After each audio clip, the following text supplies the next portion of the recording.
TV, it's the final word. Everton 1, Watford 0. Last home game of the season. Felt like ages ago because it was on Friday. It's now Monday. But you know, there you have it. We were busy. We were busy with wives, with birthdays. Not the same wife, by the way. Oh, if you were seeing clarify that. Seeing people on, that'd be weird. It would. Yeah, last game, home game of the season, obviously. Unless you was Rita Ora. That's share it. Last home game, yeah? Yeah, the option was there.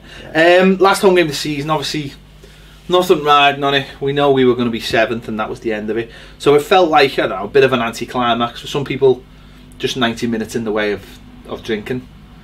Till drinking, maybe. As we mentioned last week, there was very little room for experimentation as well because of all the players out at the under-20s. Very much what we had on the pitch was pretty much what we had left. Obviously, Ross Barkley came back into the side after the Swansea game. Snidling came back into the side. Thankfully. And it was a bit of a strange one, wasn't it? Because it was crap. It was a crap game. The heavens opened about 15 minutes before kick-off and then continued for about 20 minutes into the game and proper lash down at some, and it really just, I mean, sped the pitch up frantically, and so the opening part of it were a bit frantic, let's just say, and it didn't really add to any quality to the game. But you know, we got the win, what we all wanted. Season signed off well at home. Got the record Premier League points tally at home, 43. Home form could have kept us up on its own. It's complete. No, I'm just saying. Completely opposite to last season in terms of home form. I suppose that's the first thing the manager had to get right this season was you know, at least the people who pay the money and come every home game get treated to good football, and that's always sort of your starting point, isn't it, to any kind of momentum. Get the home form right and then try and build on that away. Yeah, because it's your majority, isn't it? The majority of your fans. Well, I think you meant games, I was going to say. No, the majority of your fans are watching you, aren't they? They go away from home, it's, on average it's 2,500-3,000 people. The discerning voices at home when you've got 40,000 people that are a lot louder if you don't get that right. And yeah, it was, and that should be where you're getting your advantage anyway. Done a fantastic job this season, Ronald Koeman, in doing that. 13 wins, one more this season than we have in the previous 2 under Solskjaer. So we've got 13 home wins, 4 draws and 2 defeats. You can't, you know, we'll do well to recreate that next year because got to, haven't we? 13 home wins is a lot. I was looking at Spurs. They took 53 points at home out of 57, which is incredible, isn't it? We took 43, but 43 still one of the best. But that just shows you how I mean, to win a title, that just shows you what kind of form you've got to be in. But I mean, away form's got to be better. Our away form's terrible. That's what I'm saying. I mean, 4 away wins, and we are in the Champions League positions, and that's what the most that's the most frustrating thing about this season, is that the home form is, I wouldn't say it's come effortlessly, but we've won a lot of games without actually playing well at home. Really. I think the first half of the season was a little bit of a struggle. We won the first couple, and then we drew with Palace and Swansea, and we had, you know, game Man United, and then, you know, then we picked the momentum. But even recently, we beat the likes of we beat teams we should be beating, but we beat them with an air of control, but without sort of an air of domination. If that makes sense, we haven't really sort of battered anyone at home, apart from Man City, ironically enough. And we've just controlled games a lot through, in the second half of the season, through Snidling. But, you know, we've missed a lot of chances though in those games as well. Sunderland at home, we missed a lot of chances, and then they hit the bar at 1-0, you know, could have gone 1-1. And then we break and Ron finishes the game off. You know, Bournemouth, we scored 6, we could have scored 15. They could have scored about 9. Yeah, you know, but other games, Burnley, we could have had more. You know, so you're going through those games. It's Friday night, we won 1-0. Their keepers made 5 really good saves. So it's, for me, the improvement needs to come in the final third of the pitch. We've said it for a while, but you need to have players in your squad who can put the ball in the back, and this tallies in to away from home. Yeah. At home, when you've got momentum and you've got the crowd and that, you'll get those wins. Like Friday night, you'll get that win. You need the goal, the crowd are with you. You know, you might get a second, but away from home, in those look at the other lot yesterday. Gone to West Ham, where we barely mustered more than a jog there the other week, but they scored 4 goals. Now we haven't gone anywhere and scored 4 goals. You know, looked like, yeah, we've had chances in games, and it's those games that are tight. Like Stoke, I think back to, you know, we're sat here, we've won 13 home games out of 19 for 43 points, but we didn't win at Burnley, and we didn't win at Middlesbrough, and we didn't win at Hull, and we didn't win at Stoke, and we didn't win at Bournemouth, and we didn't win at Southampton. You know, they're just off the top of my head. There's 6 just straight off the top of the head, and there's a lot more. Obviously there's a lot more. Yeah. So if we'd have won 4 out of those 6, you know, there's 5 at the bottom 6 I've named there. Yeah. We're third because the home and it is and you do think back to those games, and you do think it was well taking Swansea, you know, Burnley, we had a couple of chances. Bournemouth, we had chances, clear cut chances. You know, Hull, we had a big chance late on, but really we had plenty of chances. I mean, you can go through them all. You're right. I think that's we conceded them 41 seconds and lost the game. I think that's the big difference for me from playing at home, certainly in the second half of the season, is the way that we've played, and Snyder's massively helped this. We play and we control the ball, and we just keep pushing teams back and back and back. And I think I mentioned this a few weeks ago against West Ham. At home, we push them back and we're patient, and if there's nothing on, we start again. We don't have a problem with starting again. In away games, and I mentioned it because West Ham, because it was happening all the time, we were trying to force it to happen instead of going, you know what, it doesn't matter whether the home and away, we'll take the ball and we'll control it again. Well, good teams do that. Exactly, and that's where I think that's the next step of this team is having that patience away from home and just saying, right, there's nothing on, so don't try and make something happen. Give it back and we'll do it again. And it's not like the madness thing where you're like overplaying. It's just being clever and knowing when to dissect teams, and I think that's the thing we're missing. And I think that a lot's down to quality and confidence. It's having the confidence and going away from home. I think Bailey's a big when we played Bailey, that was a big indication of that. The way we went behind and we got back into the game, and at 1-1 we were dominating, but you just all side to side. Yeah, you were just never really. But even that game, we should have been the first 5 minutes. Morales nearly scored. Rom should have scored. We could have been 2 up in 5 minutes. Yeah, and we go behind, and you're going. It's that. It's. I mean, listen, the Premier League a lot of times is that first goal, isn't it? You know, there'll be games you recover and it doesn't matter, but a lot of the times that first goal, you get ahead and you build from that. And for me, it is the final third. I watched it on Friday. I was watching Friday night. I'm not going to bag Rom out, but his movement's not very good sometimes. He's standing still in between 2 centre-backs, not moving. Morales couldn't really get in the game in the first half, and so Ross wasn't really getting in. And you're looking at us when we're breaking, and all of our breaking's coming from like to Tom Davies trying to make things happen. Now, when Valencia comes on, all of a sudden you've got a player that's prepared to run between the lines. He's prepared to run out wide. He runs between centre-backs. And all of a sudden, the opposition look upset with it. They're not as comfortable as what they were. So we can get more players in the squad like that with a little bit better quality. We've got players like, you know, okay, we might not have Lukaku, but we might still have him. If you've got someone like Rom, who's deadly almost inside that penalty area, and you've got better players cutting teams open, we will beat these teams away from home. But too often, we fell into that malaise like we did at Middlesbrough, where we had all the ball. You know, I mean, at Middlesbrough we had the one-on-one with Lukaku, and you'd expect him to score, keep it safe. But Lookman had 2 really good chances. Could have won that game 3-0. I think you. Funny enough, because something came into my head then, and you almost answered it.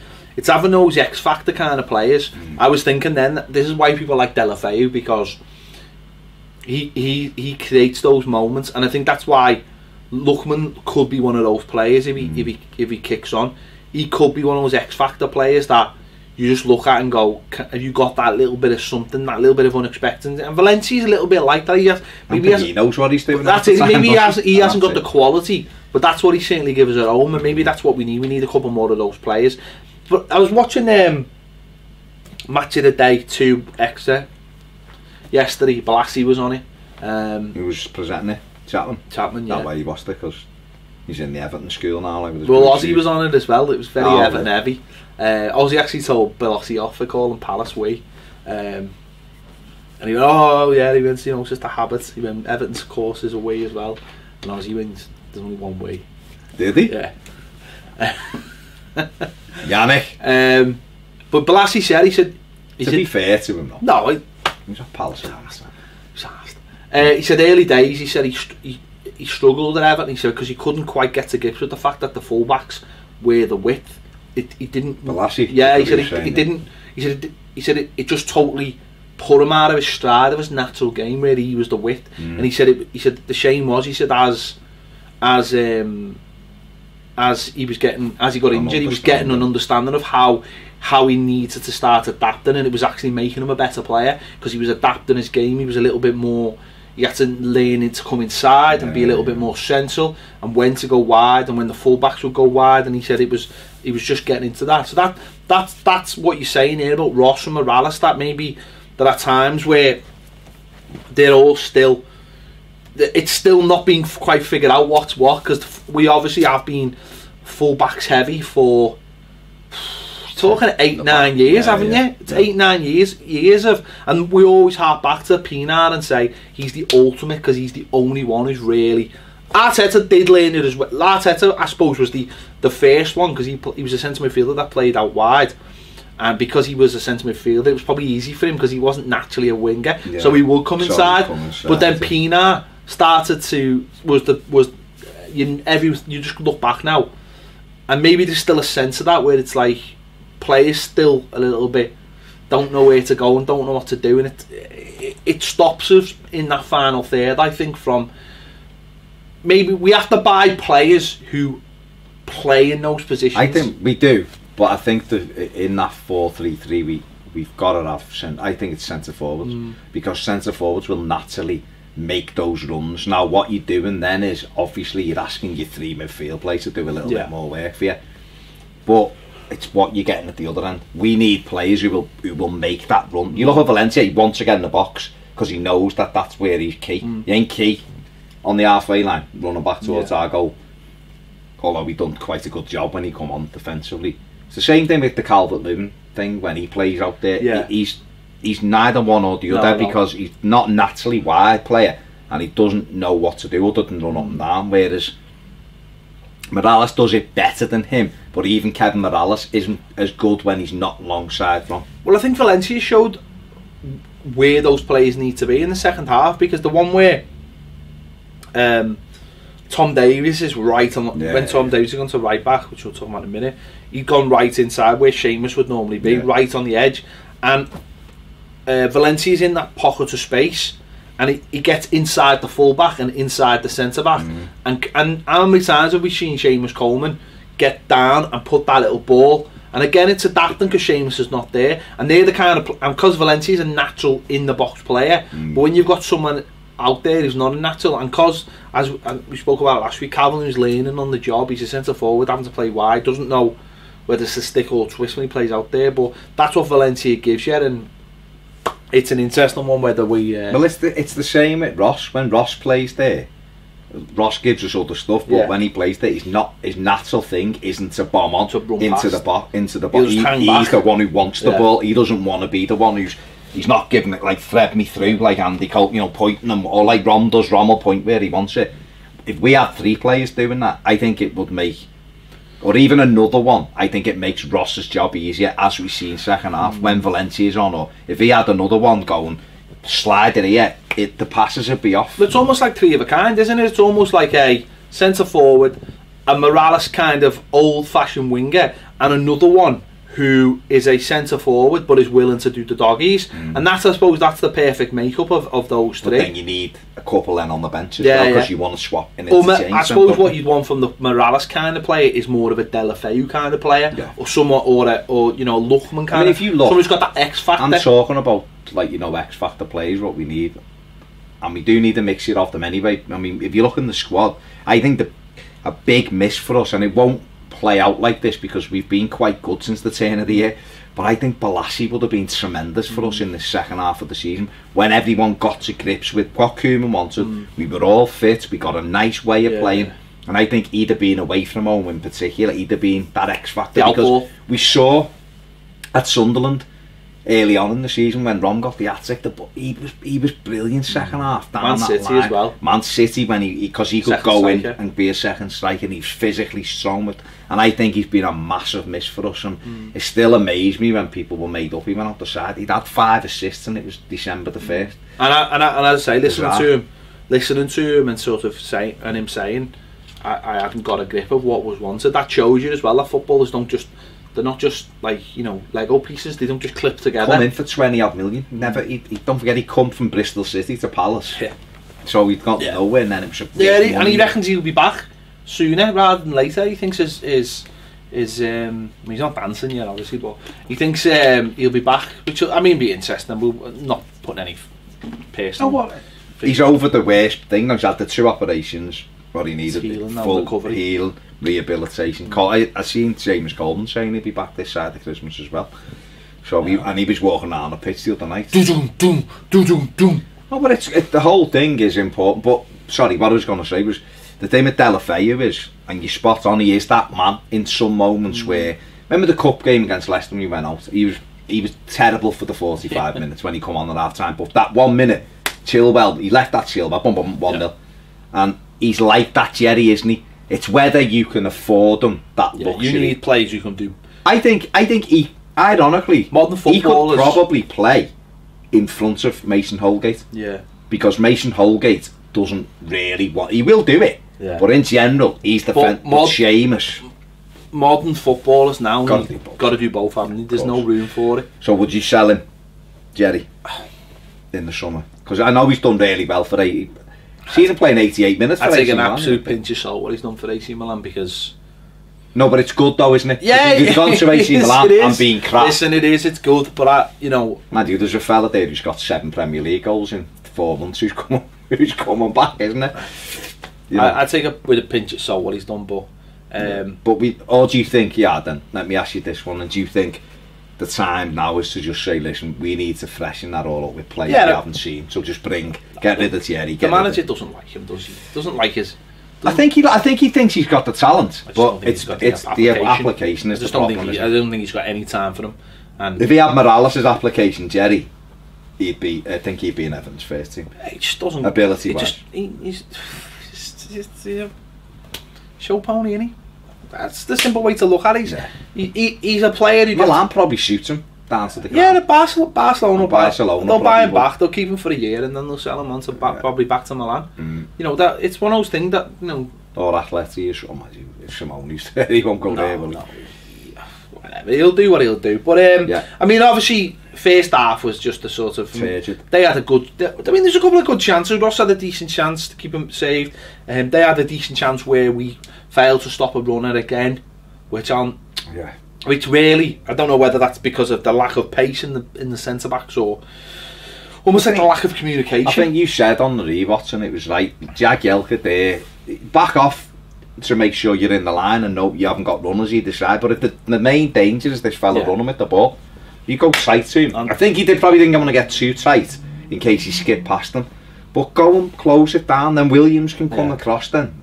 He's not, the lad on the ball wasn't that fast. You just shepherd them, don't you? Have you forgotten the game of Vicarage Road? Because he ran them everywhere that day, and I think that was probably in there. I just don't think he's played since. I think that their manager went, you scored the 2 goals you've got in 6 years. It's against these, wasn't it? Yeah, lad, you come back into the team. No, but I think that we had the lovely little back heel by Ross Barkley today. Ross had about 4 back heels in this game, but 5-yard passing seemed to be an issue. Typical Ross. But no, Gomez, mate, he made the save from Davies. He made the other one from, we don't know whether it was Jags or Davies. But that was nice to see that from Tom, that run. That's something we haven't seen that much of him actually driving with the ball. And again, it was nice because it was Rom going to the right. I think it might have been Morales going to the left. Again, almost like the goal, leaving a big hole through the middle for Tom to just bomb through. It's a decent strike. Maybe bit more experience, you would just maybe bend it into one of the corners like Ross has done. But it's a good strike, and it's seen that other side of Tom, because it wasn't an easy game for Tom because of how physical their players were. I mean, every time loves it though, doesn't he? No, he loves it, but every time they try and skip away, he tried to skip away, they're all over him like a rash, and they nearly got into a bit of a fight with one of them. He didn't though. No, he didn't. No, the worst thing was that was a booking for Barami trying to get a Barnett like me. Only he's gone where like it wasn't the worst. And he drags him back, and it's a booking. Yeah. So just leave it there. And then he kicks off. It's because there was nothing in it. Yeah. So Davies was walking back, and that Yamma from nowhere. He was probably bored to be fair. He's probably thinking, listen, hang on, Friday night. It's been pissed now. This is boring. It's like spice it up and gives him the shoulder. So then the melee started, didn't it? Schneiderlin sprints like 40 yards. Did you see Ashley Williams? There was only one player who didn't sprint? Joel was in goal, and there was one other player. While the melee was going on, one other player. Morales was in there, but there was one other player, and it was Jax. Yeah, it was our skipper. Skipper just. He was probably just like mosey-o'd out. He was probably just thinking, moseyed on over. Last game of the season, no point. Yeah, he'll be sorted when I get over there. And but I'll tell you what, Mason Holgate, and he looked after his mate, put his head in a couple of them, and was like trying to take Barami to one side, and he got split. But yeah, I mean, other than that, the first half, Gomez has made 2 or 3 good saves, but not really. Comes out second half, he makes the change, he takes Holgate off, ironically, puts his mate in at right back, Tom Davies, puts Valencia on. Good bit of management though. Yeah. Very good bit of management. Puts Valencia on, and suddenly, it starts to open up a little bit. They've got an extra person to worry about, someone who's going to get in the faces, split the centre-backs, run behind them, run into the channels. And that's what Valencia does, and it's an interesting one. I know we spoke about it before, but it's just an interesting, because Valencia, he has affected so many games. I remember when we go back to like December, we were like, the amount of times we were caught. He was starting to get that little bit more influence on games, and we were saying, you've got to give this lad a bit of a run. And the Arsenal game, when he came on down there, if you remember, we were garbage, and he come on a 3-1, I think it was. And we got back in the game straight away, 3-2, Romeda. Then we had a couple of chances. He should have had a penalty. He was dragged down, and you're like, and then 3 days later, we give him the start against Arsenal, didn't he? And he ended up. But then oddly, he's like, you think of like Old Trafford, and he brought Dominic Calvert-Lewin on. You're thinking, but he brought him on at Anfield a few days earlier. He didn't touch the ball, did he? But you're right. But but you're thinking. At Anfield, it was a bit different. At Old Trafford, at 1-0 up. In the game, 1-0 up. And you're thinking, if you bring him on now, he might just cause a little bit of mayhem. Tends to keep the ball quite well as well. And he's experienced. He goes wide really well. Drags centre defenders out of position. He's got something about him. And I know we spoke about this before. He's got something about him, and he seems to be happy with the role you give him. He seems to have been really happy, and you see him after the match, and he's all smiles. And he had his daughter. I don't know whether it was the same daughter. Bosh, I don't know whether that was the same daughter, by the way. He's running. Faint, My leg. Yeah, I don't know, but he seems to have enjoyed. He seems to have He's almost a perfect squad player, isn't he? He's just like, I haven't heard him moan. He said how much he loves it here, and he just comes on the bench, off the bench, and he's one of those players. When you look, you go, I'm not asked if he goes back to West Ham. He's done well for us. Considering everyone wasn't dancing around celebrating when he signed. Then he comes on Friday again, and he's done it so many games, and you go, we're going to miss him next season. It's all very well going, we will sign him and we'll get him. But you're looking and going, players like that. He's nitty gritty. He comes on and just goes, we need a goalie or effective. He's on immediately, running around in people's faces, winning headers. So good in the air, the size of him, and then you're going. It's like when we sold Naismith. And you go, Sam, and then you go, look what we're missing. Ecuadorian Naismith. You suddenly go, look what we're missing. Yeah. Because you're missing that little spark, that little something or other. I don't know, it's hard to. And Europe, Europe. I don't know, maybe I'll go back for him. Listen, they don't seem to. £12 million. I just don't think we will. Maybe it won't be 12. What's he got left on his contract? I think he's got another 2 years. 2 years. I'm not being funny, mate. Like you said in the video, West Ham need a centre forward. Yeah, they do, to be fair. They're terrible, aren't they? You paid 20 million for that, are you? Who's garbage. Hitting posts from 5 yards out. Yeah, you go. Yeah, really, you know, we changed the game a little bit. We started to get, not that it needed massively changing, but we started getting a little bit more control. Yeah. And then obviously it was a lovely slide rule pass by Jagielka that set Ross free. Again, like we were talking about, runs right through the middle like Tom did in the first half. Their defenders back off. I'll never know why defenders do that. The man with the ball is, I'll always say the man with the ball is the most dangerous person on the pitch in football. Yeah. You know, they leave him.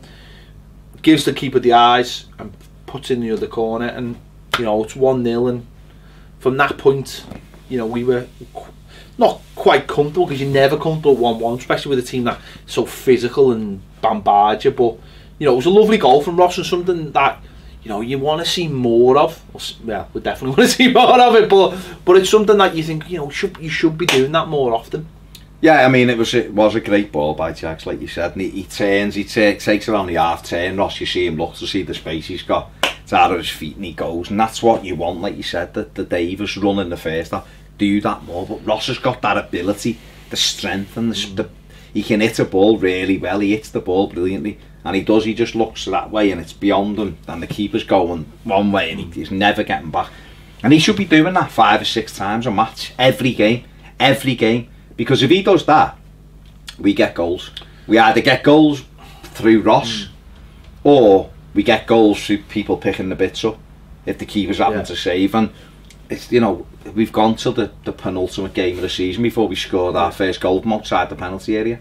And that's the kind. A lot of that does come from the strikers, though, doesn't? You know, you need your strikers to create space for you there. Yeah, of course. Because obviously, if they're not doing their job, then that centre back or whoever can just come in. But he needs that in his mind, Ped. He needs, before he runs out on a whatever day we're playing the game, he should be thinking, I've got to hit my targets here. My targets are 5, 8 shots a game, maybe. I remember Joe Royle when he came in all those years ago, and Limpar and were in the team, and Kanchelskis, and it was. Yeah, your targets are 15 crosses a game, the pair of you, because we've got Duncan Ferguson in the middle who scores. I know Limpar said, once he gave me that thing, I knew what I had to do, get by, put the cross in, get that hard, is it? They're marking it. So, you know, and some games you might fall short because you close down, but that's your target. And for Ross, I'd be saying, your target, mate, is 5 shots at least a game. Doesn't matter if 3 of them go to back row of the Gladder, that's the way it is. But you're getting the shots off, you connect with it. You're making people have to close you down. And you forget as well, I mean, you know, the goals Ross has scored for Everton. You know, the Man City. The first goal he scored against Norwich.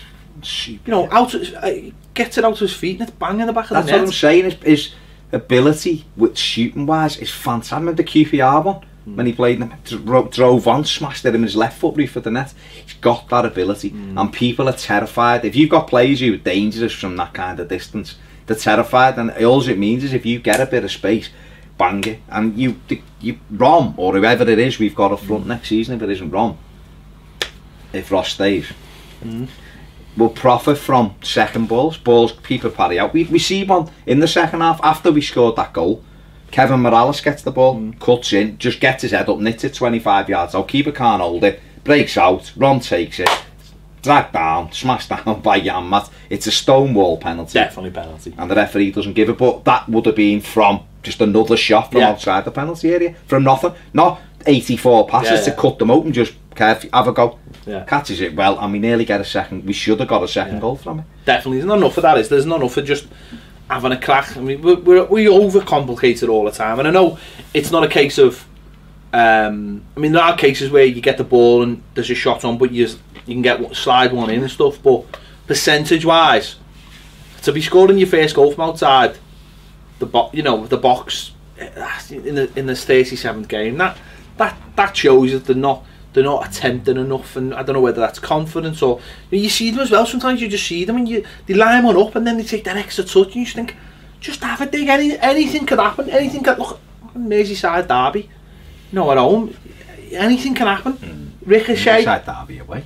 Anything can happen, and we don't take enough chances. Yeah, exactly. No, but just because you don't hit the perfect shot doesn't mean the keeper hasn't pressed triangle or whatever. Do you know what I mean? No, but if it's someone, can't it? I mean, It can happen. You know, Simone, Gerrard, all the goals, it's spawny bastards. 14 deflections, you know, they just sign at Rick O'Shea and all that. It's because he will just shoot from anywhere, and that sometimes he'd score worldies, but other times it would massive deflection, it's in the net and you're going, we'll take that all day long. I mean, you know, that's what it's about, isn't it? I mean, look at the one that was taken off Ross against Burnley. Yeah.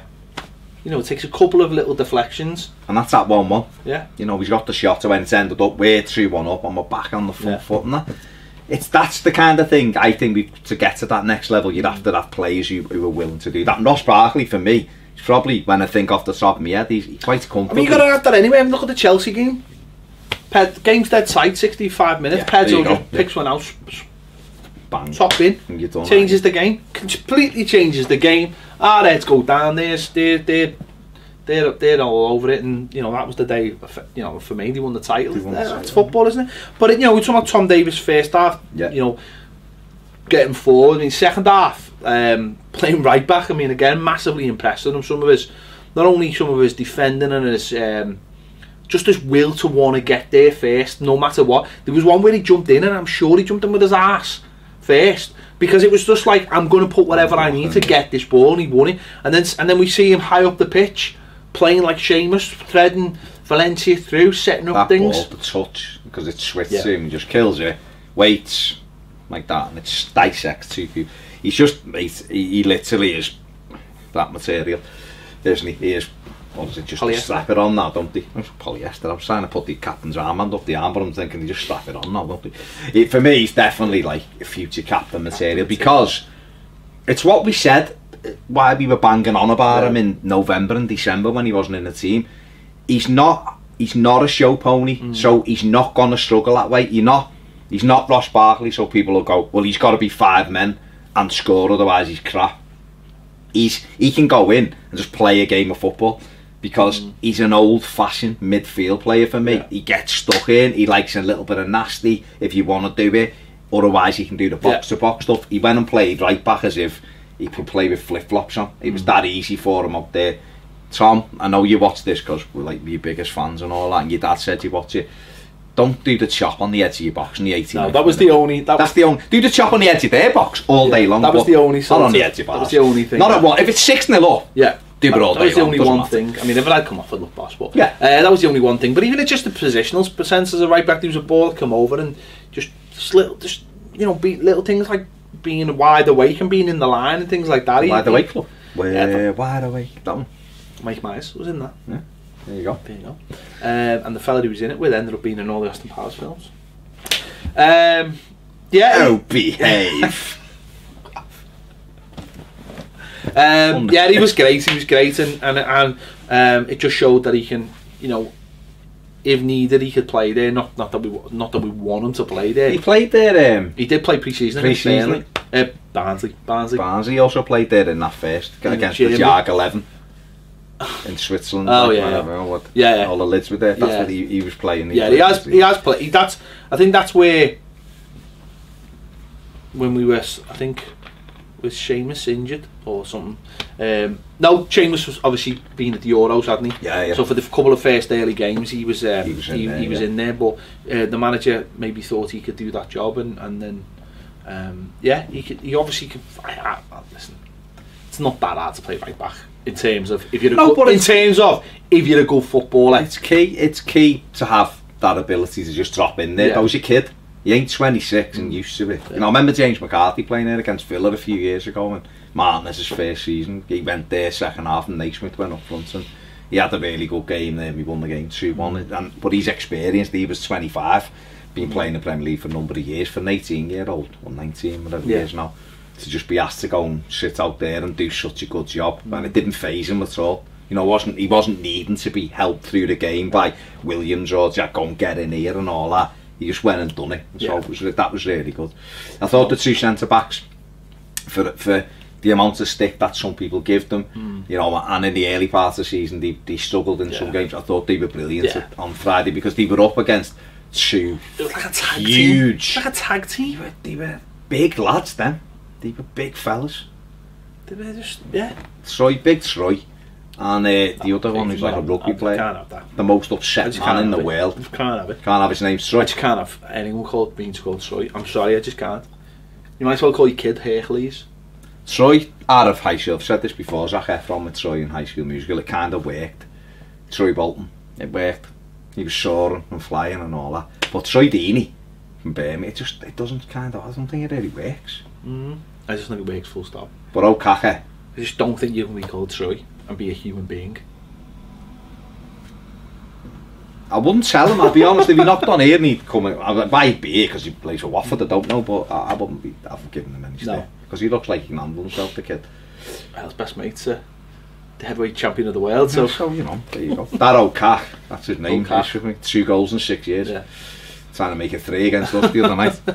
But he was just the most upset man in world football. Everything went, he couldn't believe any decision. It was everything though, any decision. He just couldn't believe it. Yeah. It's like he just had a bad day or something. Yeah. Everything. Maybe he had. Well, well, it was full Daniel Powter on us, yeah. He was just there. I mean, yeah. There you go. Yeah. Well, you know, we got the point. Good save by Jolo. Good save late on. The only real thing he had to do. Do you think Stekelenburg was really injured or? What, fake news? I'm just saying. Fake news. Let's put it out there. Yeah, a grown injury. There. I don't know. Bad hair day. I don't know. I mean, it doesn't matter. No. But the thing is, we'd won. You can put stats, make stats work any way you want. But Everton, you can't. Everton. No, you can't. You can't. You can't. If your stats prove like you're got the worst hotel in the world, and then you say, "Listen, these stats prove this is the best hotel," doesn't work, Baz. Alright. But the reality is, the last 14 games the Steckers played for us, we've won once. Yeah.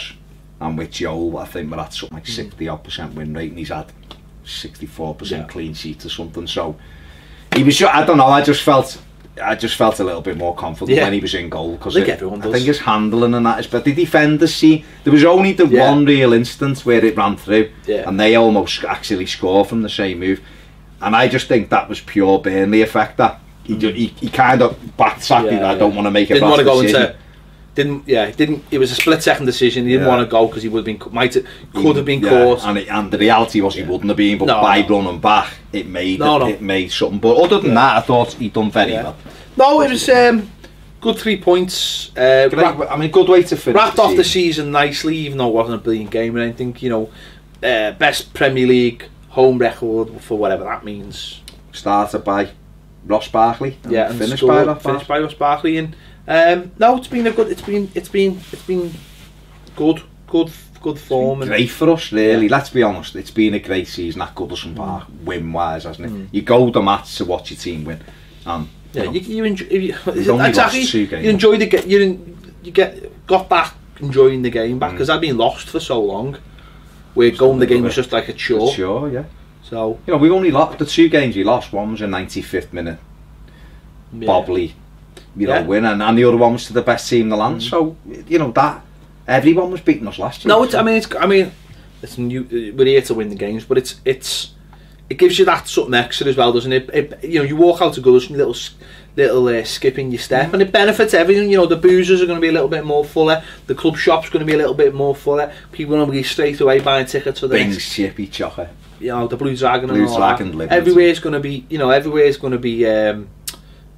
more positive. You're going to, people are going to be trying to get tickets straight away for the next game, and the talk is that there's a 10,000 waiting list now for and all that kind of thing. So it's all beneficial as we go forward, and as we're looking forward to new players and Europe, and obviously in the distance a new stadium as well. So and obviously the players did their little lap, which was good, because it didn't feel like it was just a little walk around, clap and get off. There was no extra nonsense. There was no no sort of. I'm not saying last season there was the whole Tim Howard thing, and I'm not saying that was nonsense, but there was no. It was just a case of walk around, clap. There was no body language experts looking to see what Ron was doing. What was on his phone? There's no. I thought though, I said them pair of them didn't look overly keen on that lap of honour. Did any of them look over? I just clean, thought, I was looking at it, was just a bit. Because Ross was kind of just like. But I always think the people who are overly keen are the people who've got kids, just to see the kids running around. Fella behind me, fuming, absolutely fuming, and like, for fuck's sake, keep the kids off the pitch. Just wasn't happy at all. Mate, everyone. I was like. Do you mean what difference? I said, you don't mean Holgate and Davies, do you? Like, everyone's going to be on that pitch this week. It doesn't really matter. Oh, no, it was just that. I know what they mean. Sometimes, like it's great, but sometimes you just think that's the players walking around. No, I think you've win trophies and all that, but that was it. Big Ron didn't really. He was just like, Ollie, because you just remember Moyes would love it, but Moyes would hang back, wouldn't he? Yeah. Moyes would hang back, and he'd be like that. With the scarf. The only one giving it was Dunk, wasn't it? Dunk was living it. Yeah, Dunk was below us with the he was just in the crowd the whole way down. He was great, and then obviously Tom Davies, top chest out. That woman. Mate, fair play that. I'd hug him as well if he was there. He was the boss. Yeah, pitching kids. What was funny was, he tried to get to him. The steward was like having none of it, was he? Got off my pitch, girl, and Tom was just like, let's have a hug, lad. And he hugged it, and then he would take, well maybe she did, he was taking her away, back in the steward, like trying to like send her out. Go out the main door! When you get banning orders are in place for the likes of you. You're like, oh, come on. No, 3 points. Finished the season with a win at home. Good. And yeah. Only conceded 16 goals at home. Yeah, that was the other thing. And 3 of them are against Bournemouth. Defensively being very, very good, and it's the standard set now for next season to say, can you go and do it again? Yeah. Can you go and do that again? But what's good, just very briefly with the thing, but that's good because going into that, it's important that we win our first home game, whoever that's against, whatever, because then people do get that momentum in their head. The way teams think these are good at home. Yeah, it's got to roll. You've got to have that. The idea of a fortress is you're beaten before you get there. It made me laugh last year where Goodison Park, every commentary, Goodison Park's a hard place to go, and you're just like, it's not. Yeah, it's not. Honestly, it might have been a few years ago. Honestly, it's not, lad. If you just turn up and kick the ball around a bit, he'll do something that helps you win. That's what generally happened. But obviously that's gone now, and we're starting to build it again, and that's great. That can only go for the future and good for Europe as well. So to recap, his first season. It's not over yet. Don't be ruining another video. Out of 10 at home. Out of 10 at home? Yeah. I'd have to say 9.5. Yeah, because I suppose realistically, there's not really much more. Obviously, we could have won all the home games, but no one does that. It's been an excellent 43 points and 57 at home is a brilliant return. 2017's been at home. What is it? 9 home wins and 1 defeat. Yeah. Unbelievable. So you can't, you know, to the champions. So, and we've beaten those teams that we normally slip up to or have to settle for a point for one reason or another. They have spent $1 billion, Man City. We beat the little teams like them. Yeah, that was a great day. No, we have. We have beat the team. It was when you looked at the run and you go, we've got them at home, Sunderland at home, we've got Burnley, we were just going bump, and just beating them. And when you look too far ahead, there's never Tony, and more often than not, the Albert fish hits you in the face, doesn't it, and stops it. But what's been the key this year is them 8 wins on the run. We just rolled the win after win after win, and I suppose coming away from that now is, how do we address the away form, isn't it? That's the key, isn't it? Good players and lots of money. That's it. Go hand in hand. That's it. Right, that's the final word for the home games. Obviously, there'll be one more for the Arsenal game next week. Could be. I mean, it'll be an interesting final word, won't it? Depending on how everything's gone. So, yeah. Be interesting. Could be. I might be doing it from my bed, actually. Negredo! You just never know. Yeah. There you have it. Thanks for watching Toffee TV. Let us know in the comments your thoughts on this game, or just generally whatever, because you do anyway. Whatever it is, you tell us. Thanks for watching. We'll see you later.